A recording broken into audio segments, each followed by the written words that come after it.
Hi, in front of me I have LENOVO Phab 2 Pro, and I'm gonna show you how to turn on the camera timer on this device.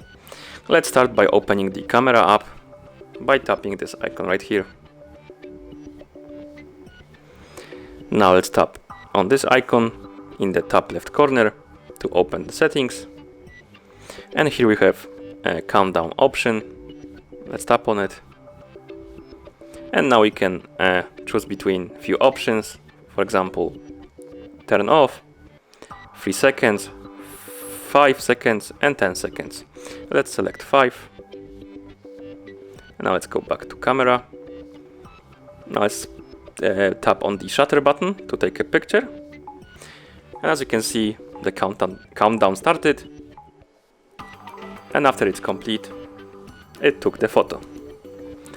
And that's how you turn on the camera timer on this device. Thank you for watching. If you found this video helpful, remember to subscribe to our channel and leave the like on the video.